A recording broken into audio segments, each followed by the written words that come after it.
El día de hoy, en el calendario litúrgico, estamos celebrando el tiempo que corresponde a el día de Pentecostés.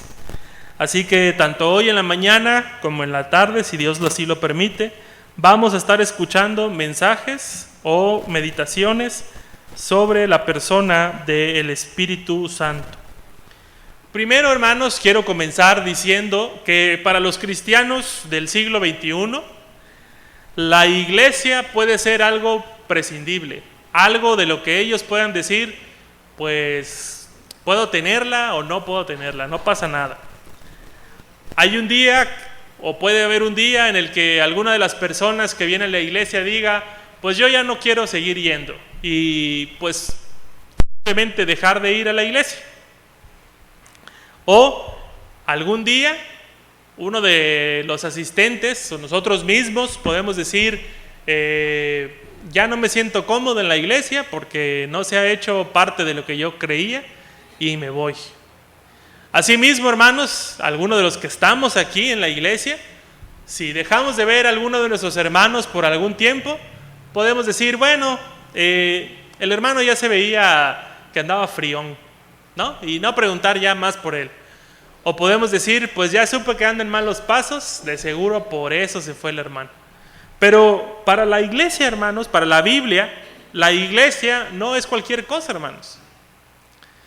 Ya nosotros ahora en el 2024 nos cuesta un poco pensar en la iglesia fuera de este lugar, fuera de este edificio al que llamamos templo, ¿sí? Esta semana, por cuestiones de tarea, estuve leyendo un libro que se llama Vida en Comunidad, y es un libro que habla pues de eso, de la iglesia, de la vida dentro de la iglesia.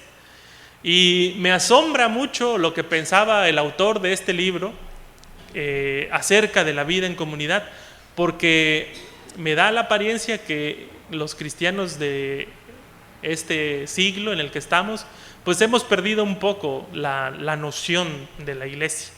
Este escritor dice que si somos salvos es por medio de la obra de Jesucristo. ¿Amén? Así lo creemos, ¿verdad? Pero la obra de Jesucristo, hermanos, era una obra comunitaria.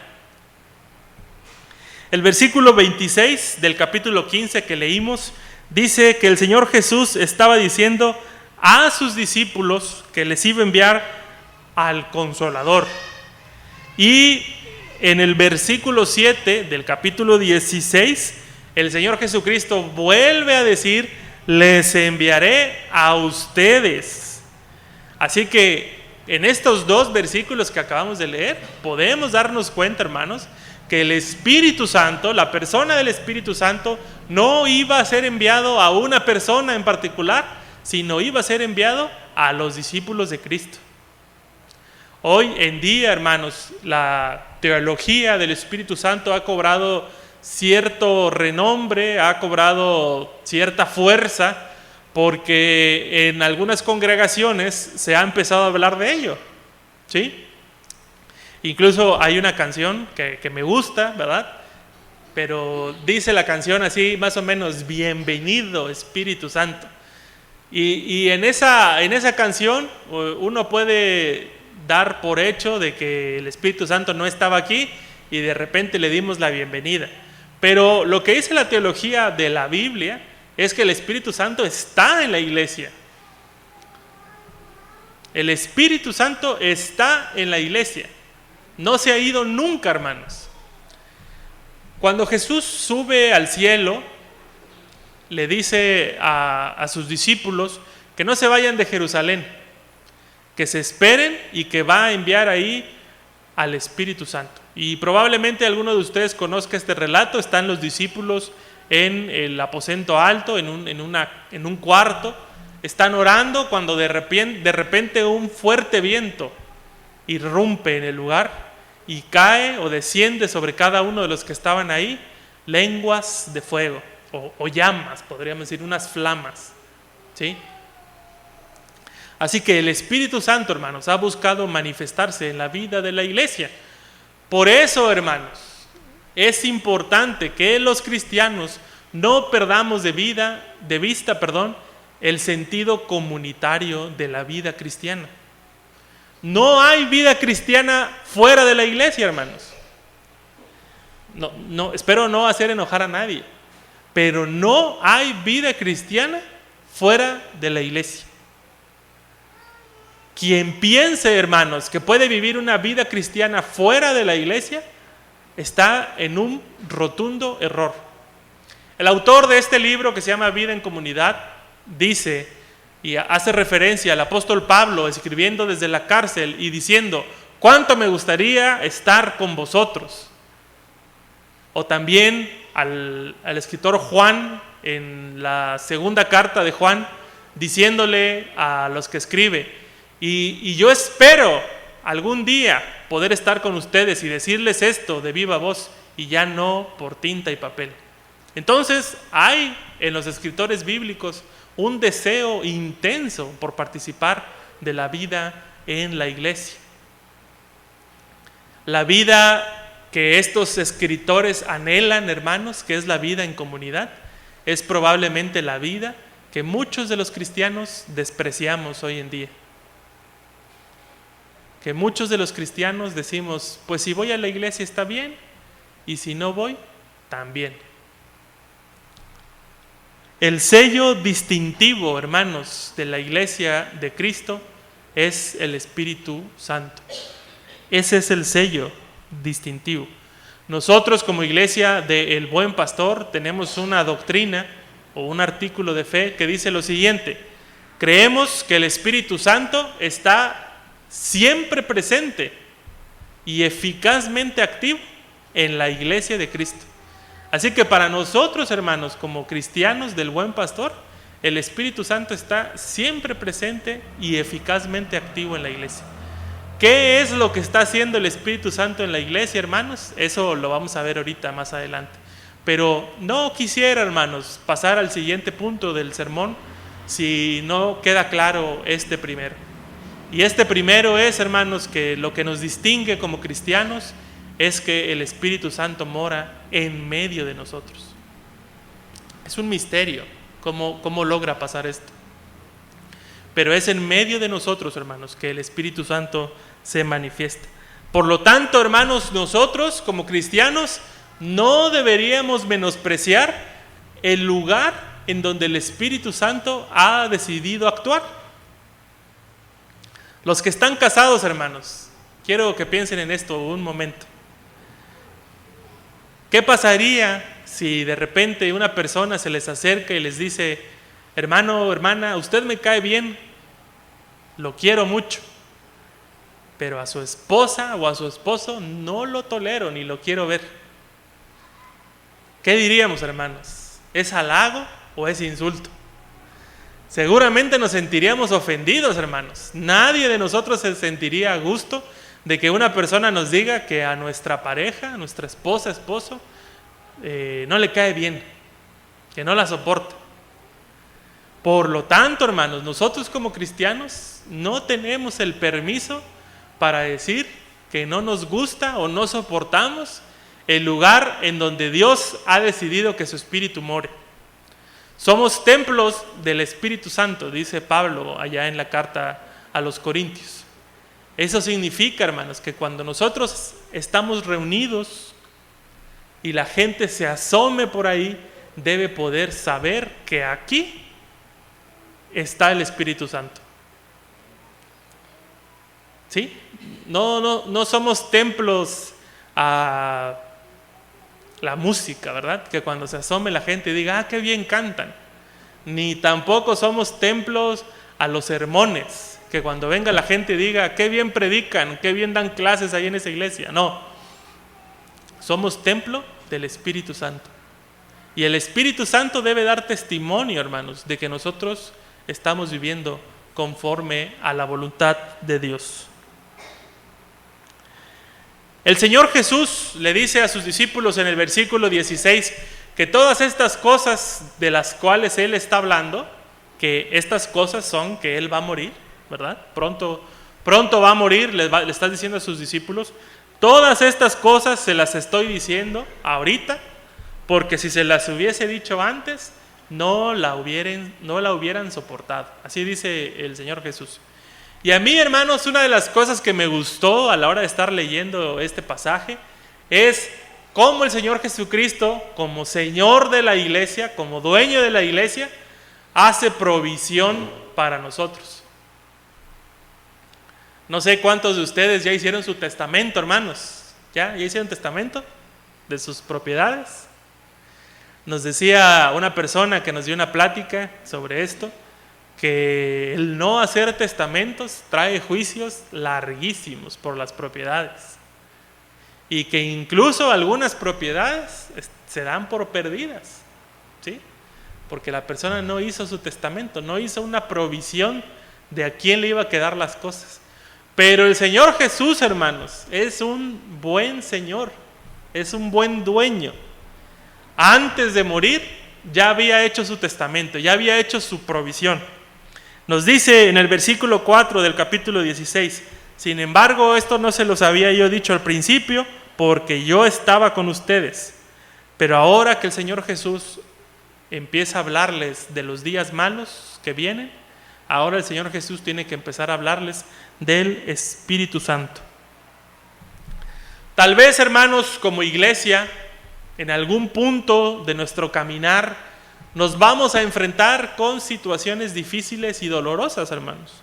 Quiero anticipárselos, porque así lo dice el Señor Jesús. Dice el Señor Jesús al final del capítulo 15: habrá personas que piensen que si los matan, le dice a sus discípulos, le están haciendo un servicio a Dios. Los van a expulsar de las sinagogas. Quizás a nosotros, hermanos, nos pueda pasar algo así como iglesia. Que de nuestros hogares seamos expulsados, que intenten que rompamos relaciones con las personas que nos rodean. Yo no sabía algo acerca de una religión que se llama Testigos de Jehová, pero estaba viendo en el seminario que cuando una persona decide dejar de ser de testigo de Jehová, toda su familia le tiene que ir a decir que ya no puede establecer relaciones con ellos. Los tiene que llegar a repudiar. Y efectivamente, quien deja de esa iglesia, tiene que ya no puede volver a hablar con sus familiares que son testigos de Jehová. Así que probablemente como iglesia, como asistentes de la iglesia, como congregantes de la iglesia, podamos enfrentarnos, hermanos, a situaciones dolorosas, a situaciones de desprecio. Pero el Señor Jesús nos está diciendo, hermanos, que va a enviar a nosotros a alguien a quien Él llama el Paracleto. La versión que se llama Nueva Versión Internacional traduce al Paracleto, lo traduce como el Consolador. Así que el Señor Jesús está pensando que va a enviar a alguien que nos consuele. ¿Qué significa Paracleto en su idioma original? Pues simplemente significa algo así como el que va a un lado, ¿sí? Por ejemplo, hay algunos ejemplos de esta palabra. Si una persona iba a un juicio, ¿sí? Y preguntaban con quién iba, pues él iba a decir: vengo acompañado de mi Paracleto, ¿no? El Paracleto era la persona que lo iba a defender. Por eso algunas veces en la Biblia vamos a encontrar traducido abogado o el intercesor. Pero también el Paracleto podía ser si un barco se quedaba atorado en el mar y lo llegaba a rescatar otro barco, pues el otro barco era el Paracleto, el que estaba a un lado. Así que tiene varios sentidos, hermanos. Y para nosotros como cristianos tiene mucho sentido que cerca de nosotros esté el Paracleto, el Consolador. Yo no sé, hermanos, si ustedes alguna vez se han llegado a sentir desanimados. De repente un día se levantan, hermanos, y se sienten desanimados. No saben por qué, pero están desanimados. o se sienten cansados. No sé, hermanos, si alguna vez ustedes se han despertado y están angustiados, como que algo malo va a pasarles. No sé si alguna vez no han podido dormir durante una semana, semana y media, no pueden comer. Y en el corazón de ustedes hay una sola petición, un solo deseo. Ojalá hubiera alguien con quien poder platicar. ¿Les ha pasado? ¿Reconocen ese sentimiento, hermanos?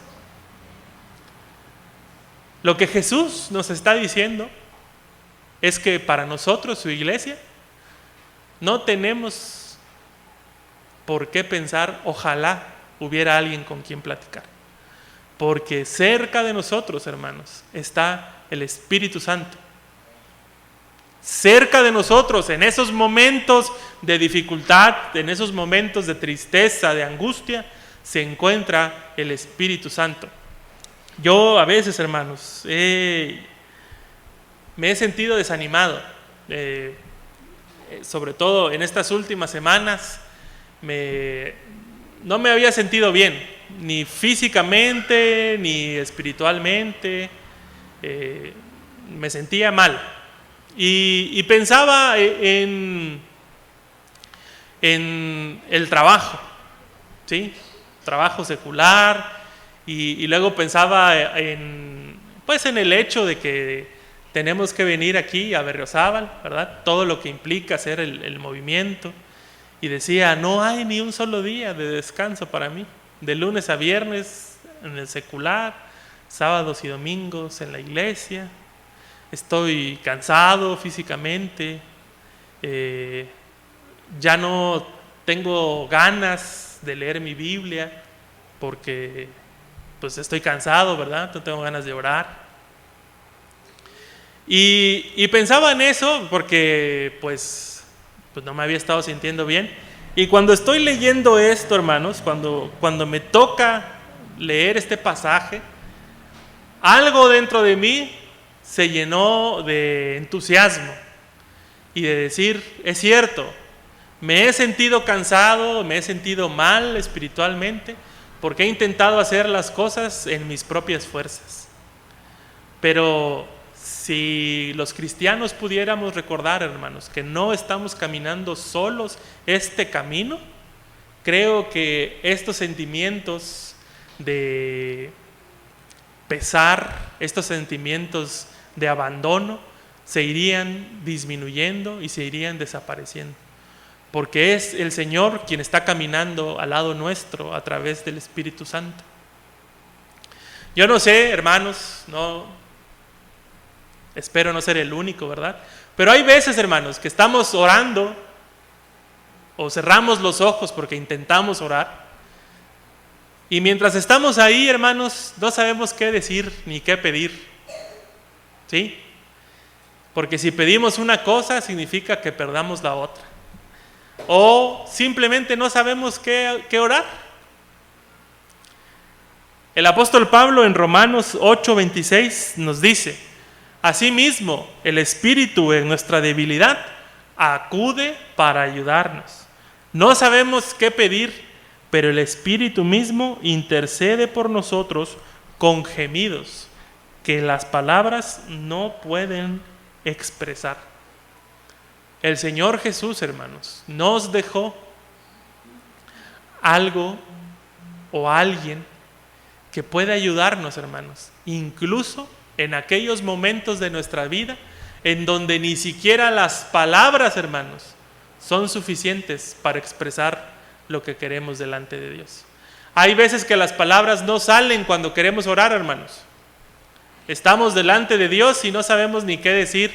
Puede ser porque nos ganen las lágrimas, puede ser porque estamos tan desanimados, hermanos, que ni siquiera queremos orar delante del Señor. Pero el apóstol Pablo dice que en esos momentos de debilidad, el Espíritu Santo está con nosotros para interceder, incluso cuando las palabras no salgan.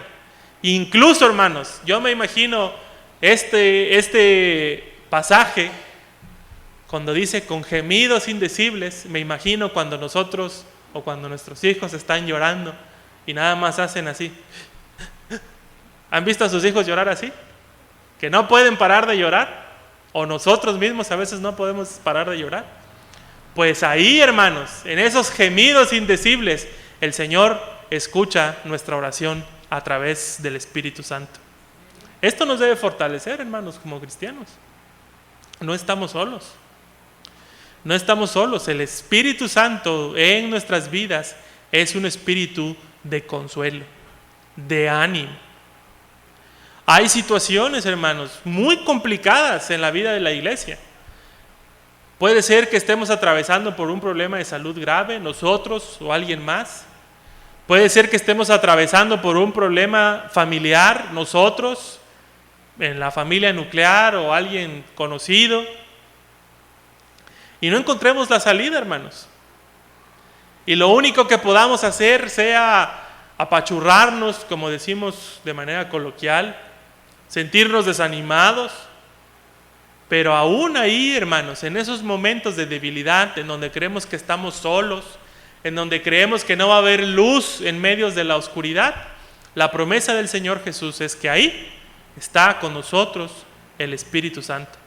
Y por eso el Señor Jesús nos dice, les dice a sus discípulos y nos dice hoy a nosotros, les conviene que yo me vaya, porque si yo me voy, enviaré a ustedes un consolador.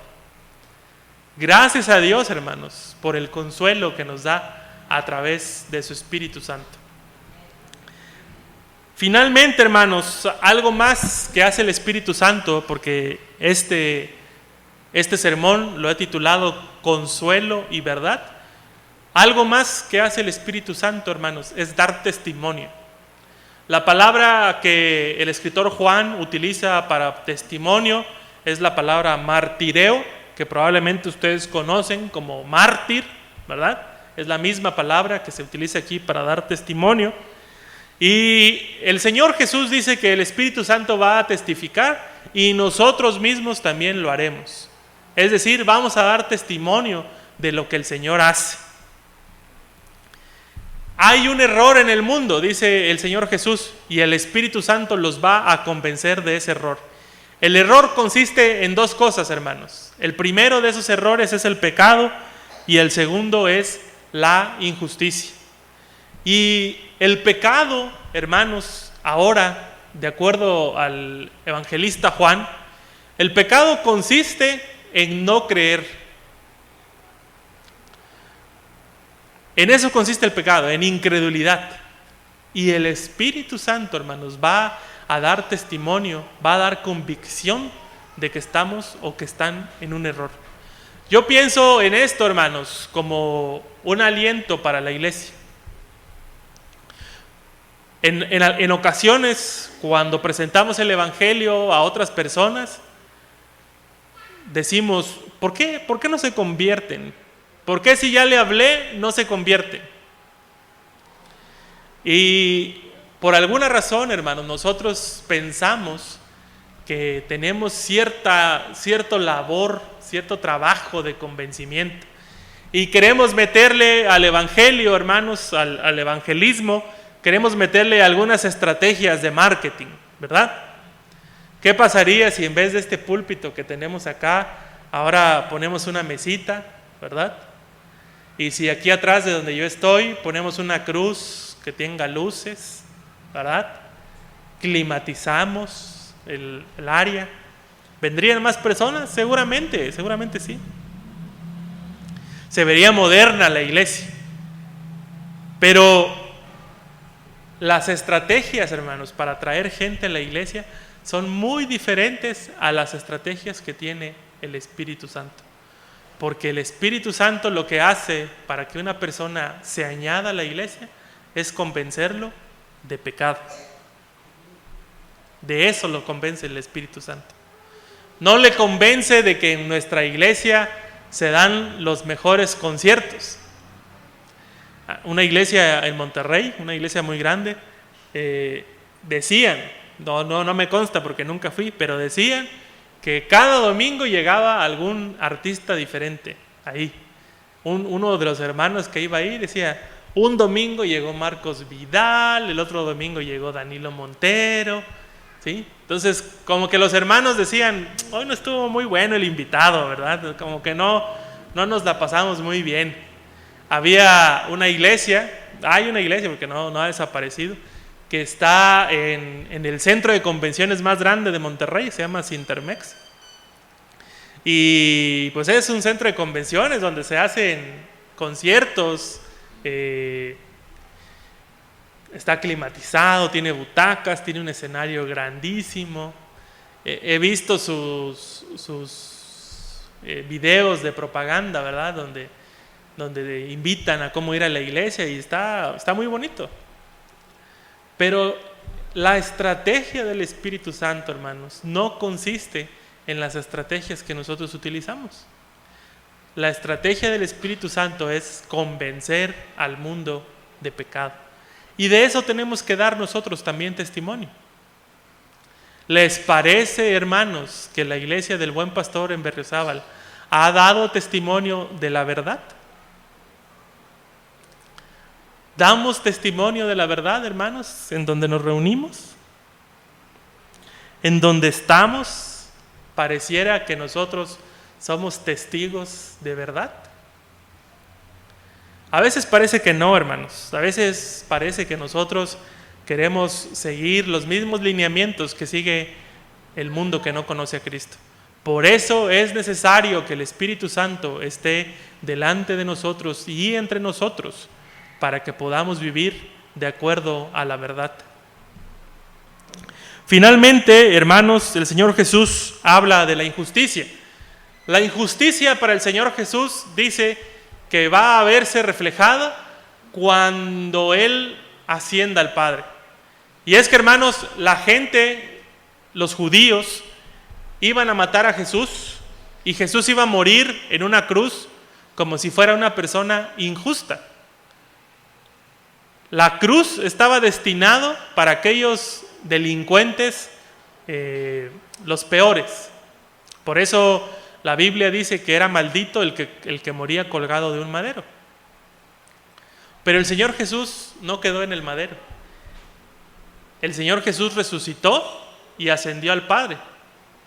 Y es por eso, hermanos, que el Espíritu Santo es la señal inequívoca de que Jesús es justo y de que todo lo que hacemos dentro de la iglesia está regido por los principios de justicia, pero la justicia del reino de Dios.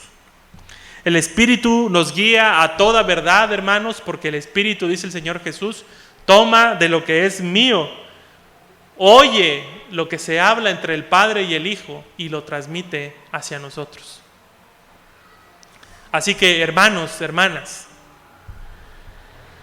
no debemos despreciar lo que el Señor ha provisto para nosotros. El Señor ha provisto la comunidad, porque solamente en la comunidad, hermanos, podemos recibir consuelo y podemos recibir el fortalecimiento de nuestra fe. Es importante, hermanos, que ustedes logren comprender que es en la iglesia donde el Señor ha decidido manifestarse a través del Espíritu Santo. ¿Quieren recibir consuelo, hermanos? ¿Quieren recibir consuelo? Tienen que participar de la iglesia. ¿Quieren fortalecer su fe, hermanos? Tienen que participar de la iglesia. Ustedes y yo no le podemos decir a Dios, Señor, tú háblame aquí desde mi cuarto. Aquí háblame, aquí consuélame. ¿Cuántos testimonios hay, hermanos, de una persona que se sentía abatida y llegando a la iglesia encontró consuelo?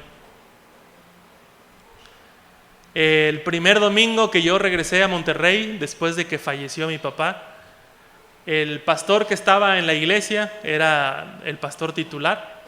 La iglesia donde yo pertenecía en Monterrey tenía 4 pastores, pero el pastor, y se iban rotando cada domingo. Ese domingo llegó el pastor titular, el primer domingo que yo regresé, y me saludaba. La iglesia no era muy grande, así que el pastor tenía tiempo para saludarnos. Me saludaba Y ese domingo, por alguna razón, me hizo así. Y dije, bueno, me quedé, me saludó, me preguntó cómo estoy. Y le dije, pues dentro de lo que cabe bien, le digo, mi papá acaba de fallecer hace 3 semanas. Y me pidió que me sentara. Me dijo, siéntate. Abrió su Biblia y lo encontró. Dijo, aquí está. Y me leyó un pasaje de la Biblia. Hermanos, ese domingo yo había ido con 0 expectativas de alabar a Dios, con 0 ganas de alabar a Dios. Fui porque mi esposa quería ir, porque mis hijas iban, pero yo estaba desconectado del mensaje, creo que ni lo escuché. ¿Dónde oí la voz de Dios?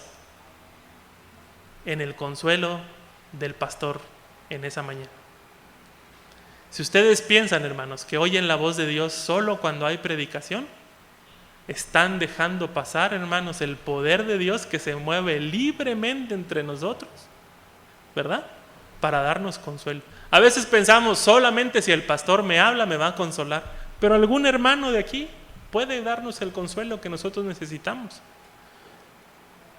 Yo le decía a uno de los hermanos allá de Monterrey, yo le digo, estoy sorprendido, le digo, de que el Señor permita el amor en la comunidad. Porque aquí en Tuxtla, pues obviamente quería a los hermanos de la iglesia porque había crecido con ellos. Pero en Monterrey, hermanos, habían hermanos que nos querían, que nos amaban, que se preocupaban por nosotros. Y eso sí me sorprendía, porque teníamos 1 o 2 años entre ellos y ya nos amaban y nos querían como si lleváramos un montón de tiempo entre ellos. ¿Qué es lo que permite que las personas se puedan amar? Es Dios a través del Espíritu Santo. ¿Quieren recibir consuelo de parte de Dios? ¿Quieren fortalecer su fe, hermanos? Tienen que estar dentro de la iglesia. No podemos estar en otro lugar. No le podemos decir a Dios dónde tiene que actuar si Él ya ha decidido actuar dentro de la iglesia. Asimismo, hermanos, el poder del Espíritu Santo dentro de la iglesia sirve para testificar la verdad y la justicia. Un predicador, un teólogo decía esta semana, en esas semanas, me preocupa que a los cristianos los conozcan únicamente por llegar vírgenes al matrimonio. Que ese sea su distintivo. Me preocupa, dice, porque no he oído a alguien decir, los cristianos se preocupan por las injusticias del mundo. Los cristianos se preocupan cuando una persona es injusta con alguien más. Los cristianos votan en contra de aquellas personas que abusan de su poder. Me preocupa, dice. Y yo pensaba en esto y digo, sí, porque la verdad de Dios es una verdad extensa, no es una sola cosa. La verdad de Dios es amplia. Por eso aquí en la iglesia, hermanos, tenemos que ser personas que promuevan la verdad, ¿sí? Pero también la justicia de Dios. Debemos ser personas que están en contra de todo tipo de injusticia, hermanos. De todo tipo de injusticia. Para que la iglesia no se desanime, hermanos, la iglesia tiene que comprender que quien convence al mundo de pecado es el Espíritu Santo, no nosotros. Nuestra única tarea, hermanos, es testificar lo que Dios ha hecho por la humanidad. Ni siquiera por nosotros mismos, por la humanidad. Dios amó tanto al mundo que envió a su Hijo, su único Hijo, para morir en la cruz. Es lo único. El Espíritu Santo se va a encargar de todo lo demás. Si la iglesia calla, hermanos, el Espíritu Santo no puede actuar. Como cristianos, muchas veces, hermanos, nos preocupamos más por el campo misionero. Queremos ir y abrir un montón de misiones por todo donde estamos y descuidamos la iglesia local. El Espíritu Santo se mueve en los 2 escenarios, en la iglesia y en el campo misionero. Por eso tenemos que estar preocupados por ambas cosas, por fortalecer nuestras relaciones dentro de la iglesia y también por dar testimonio de Dios a los de afuera. El Espíritu de verdad, hermanos, ya descendió y lo hizo en el libro de Pentecostés, en el día de Pentecostés. El libro de los Hechos, hermanos, nos narra cómo sucedió esto. Eran personas llenas de defectos, hermanos, personas llenas de miedo. Estaban encerrados en un cuarto, pero un viento recio sopló y esas personas, hermanos, cobraron valor. ¿Qué tanto valor cobraron? Lo suficiente, hermanos, como para estar dispuestos a morir. Pedro y Juan le dicen a los del concilio que están dispuestos a morir con tal de seguir predicando del Señor Jesús. A veces queremos ver al Espíritu Santo con las imágenes que han llegado a nuestras vidas. Una palomita inocente, ¿verdad? Una palomita que da ternura. Pero el Espíritu Santo, hermanos, no es solamente una palomita. El Espíritu Santo también es un viento recio. El Espíritu Santo también es fuego. El Espíritu Santo, hermanos, puede transformar y sacudir nuestras vidas como lo hizo con esas puertas del aposento alto. No sé si ustedes ven este dato un poco chistoso, hermanos, pero estos hombres y mujeres que estaban esperando al Espíritu Santo habían puesto una traba en la puerta. Y a esa traba, hermanos, no resistió el poder del viento recio. Alguno de ustedes hoy piensa, este problema de mi vida nadie lo puede solucionar. Ya visité psicólogos, ya visité pastores, ya oré, ya ayuné, nadie lo puede solucionar. Déjenme decirles algo, hermanos. El viento recio puede romper esa puerta y transformar sus vidas. Alguno de ustedes puede decir, mi familiar ya no tiene remedio. Le he dicho todo lo que tiene que hacer, le he explicado lo que tiene que hacer y persiste en su error. El Espíritu Santo es un fuego consumidor, hermanos. Puede consumir toda esa estructura y dejar a esa persona tan debilitada que no le quede de otra más que decir, Señor, tú tienes el control. Hay personas que pensábamos que nunca iban a aceptar al Señor. Y un día, hermanos, de la manera en que menos lo esperábamos, el Señor habló a sus vidas y los transformó. Hay un relato de una hermana que dice que tenía mucho tiempo invitando a su esposo a la iglesia, mucho tiempo. Y el día que llevó a su esposo a la iglesia que por fin acepta, la hermana dijo, Señor, que hoy hablen del pecado, para que este hombre cambie, para que este hombre entienda que tiene que dejar de pecar. ¿Y cuál fue su sorpresa, hermanos? Que ese día el pastor dice, bueno, hermanos, abran su Biblia, y empezó a predicar en ese pasaje de Génesis, donde dice, y engendró hijos e hijas, y vivió y murió, y luego tal engendró hijos e hijas, y así. Y la hermana se jalaba de los pelos, dijo, ¡qué sermón tan aburrido! La sorpresa de esta hermana vino cuando su esposo se levantó y pasó al altar y entregó su vida a Cristo. Esta hermana después le pregunta a su esposo y le dice, oye, yo te he hablado un montón, te he dicho que Dios te ama, te he dicho que el pecado está mal, que condena tu vida, te he dicho que tienes que transformarte y nunca entregaste tu vida. Y ahorita vienen y te hablan de genealogías y entregas tu vida a Dios. Y dice, porque me di cuenta que Dios sigue siendo Dios, pasen los años, y ha tenido cuidado de cada una de esas personas que se mencionaron en esas genealogías. Dios no va a actuar como nosotros queremos, hermanos. ni va a hablar a la vida de las personas por medio de lo que nosotros pensamos que ellos necesitan. Lo único que tenemos que hacer, hermanos, es dar testimonio de que Dios es un Dios real y que el Espíritu Santo, hermanos, es una realidad para nosotros. Hay consuelo para nuestras vidas, consuelo que nadie más nos puede dar a través del Espíritu Santo. Hay verdad en nuestras vidas, hermanos, a través del Espíritu Santo. De repente abro una porción de la Biblia, como les platicaba, y yo digo, sí, Señor, es cierto. Todo esto me ha estado pasando y tú has provisto esto para mí. Vamos a ponernos de pie, hermanos, en esta mañana para terminar. El Espíritu Santo ya fue derramado una vez y para siempre. No necesitamos decir que venga el Espíritu Santo a este lugar porque ya está aquí. Lo que sí podemos pedir, hermanos, es que el Espíritu Santo encienda ese fuego en nuestros corazones, que entre como un viento recio a nuestras vidas, porque ya está aquí en medio de nosotros. Oremos.